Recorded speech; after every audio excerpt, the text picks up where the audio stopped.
Imagine it's open enrollment. You're sitting at your kitchen table, looking at two health insurance plans. One is the plan you already have. You know the deductible. You know the website. You know which doctors accept it. You know how it works. Beside it is another plan. The monthly premium is lower. The coverage is comparable. Your doctors are still included, and by almost every measure you've considered, it appears slightly better. So you compare them again. You read the numbers, check the details. Nothing seems wrong with the new plan. Then you reach the final screen. Two choices: keep your current plan or switch. Your cursor moves toward the button and stops. What if you've missed something? What if changing creates a problem you haven't anticipated? What if the plan that looks better isn't? You look again at the plan you already have. It isn't perfect, you know that, but it's familiar. You've used it, and whatever its shortcomings, you already know what they are. So you click Keep Current Plan. And here's the strange part. If neither plan had belonged to you, if you were choosing between them for the very first time, you might have chosen differently. Nothing about the new plan became worse. Nothing about the old plan became better. The only thing distinguishing one of them was that it was already yours. We like to imagine that when choices remain available, we continue choosing among them. But often, we don't. Sometimes, what we already have stops feeling like one option among many. It begins to feel like the place from which every other option must justify a change. Psychologists and behavioral economists have a name for this: the status quo bias. It's our tendency to favor an existing state of affairs simply because it's already the existing state of affairs. The same insurance plan, the same bank, the same route to work, the same settings on a device. Sometimes even choices we would not make if we were starting again today. Which raises a deceptively important question. When we choose not to change something, have we actually chosen it? Or has doing nothing quietly made the choice for us? In a perfectly rational world, the option we already have should receive no special treatment. If 5 choices are available, we should evaluate all 5 according to what matters now: cost, quality, risk, convenience, what we actually want. And if another option is better, we should change. Simple. But change has a psychological property. The status quo doesn't. Change requires action. Choosing something new means accepting responsibility for what happens next. If the new choice works, fine.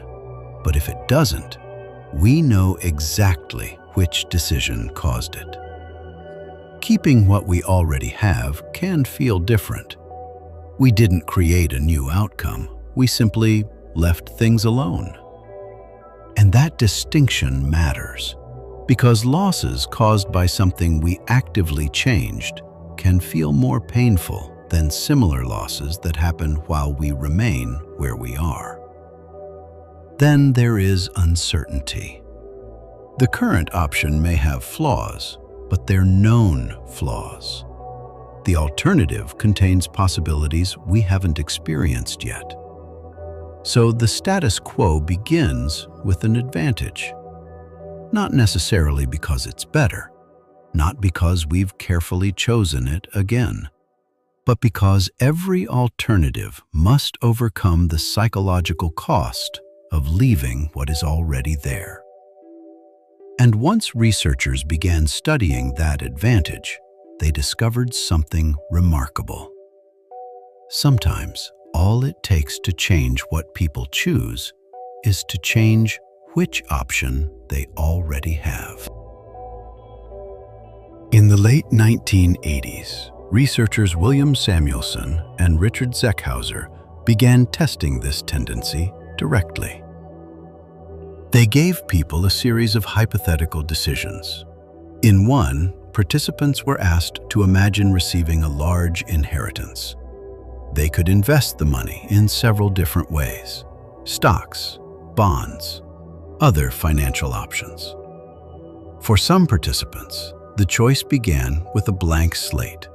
Nothing had been selected yet.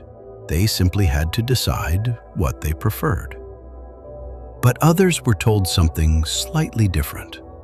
Part of the inheritance was already invested in one of the available options. They were free to change it. Nothing prevented them from choosing something else. But now, one choice had become the status quo, and that changed behavior. Participants became more likely to keep the option that had already been selected for them. The researchers found the same pattern across other decisions. When an alternative was designated as the existing choice, people became more likely to stay with it. Not because its qualities had changed, not because the other options disappeared. The choice architecture had changed in one remarkably small way. One option was already there. And this reveals something important about defaults. A default may look neutral. It may feel like the absence of a decision. But psychologically, it can be anything but neutral. Because the moment one option becomes the starting point, every other option requires us to leave it. So why is the status quo so powerful? There isn't just one reason. Several forces can work together. The first is loss aversion. Changing doesn't only offer something new, it can also mean giving up, something we already have. Even when the alternative appears better, our attention can drift toward what might be lost. The familiar doctor, the known routine, the settings we've already learned, the certainty of knowing what happens next. Then there is regret.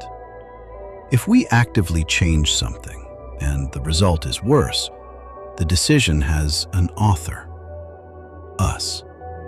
But if we do nothing, a disappointing outcome can feel less like a mistake we made and more like something that simply happened. And then there is effort.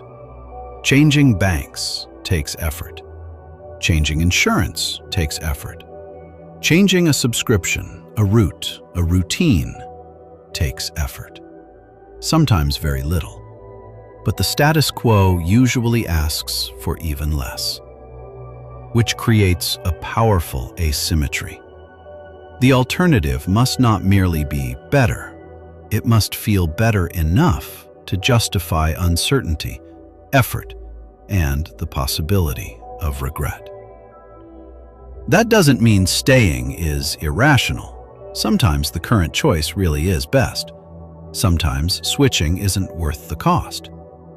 The bias appears when we stop asking that question, when "this is what I have" quietly becomes "this is what I should keep."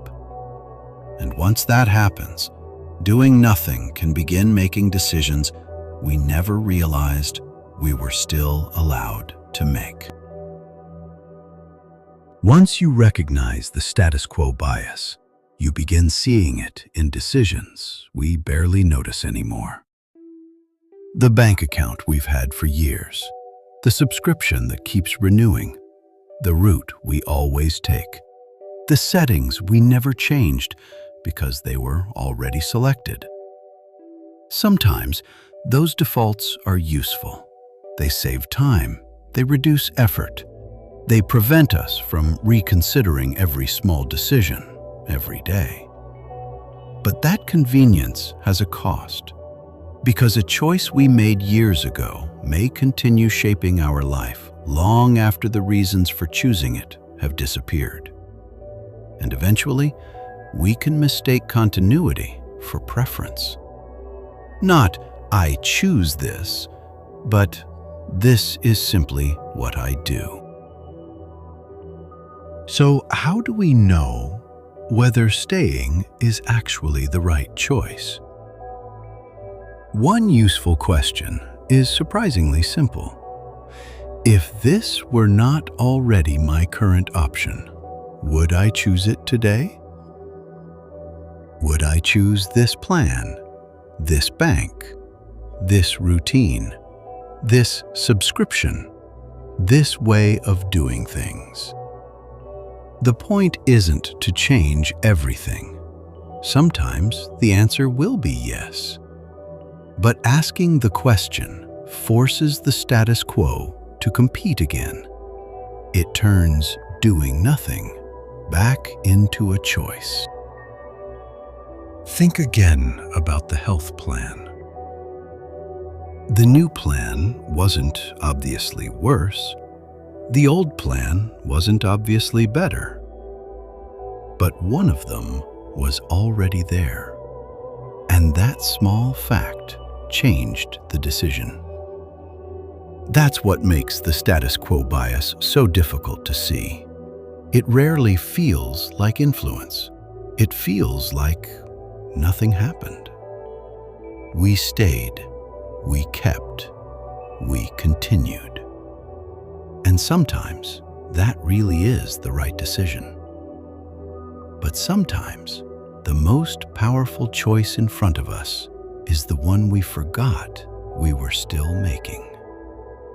Not whether to change, but whether we would choose the same thing again.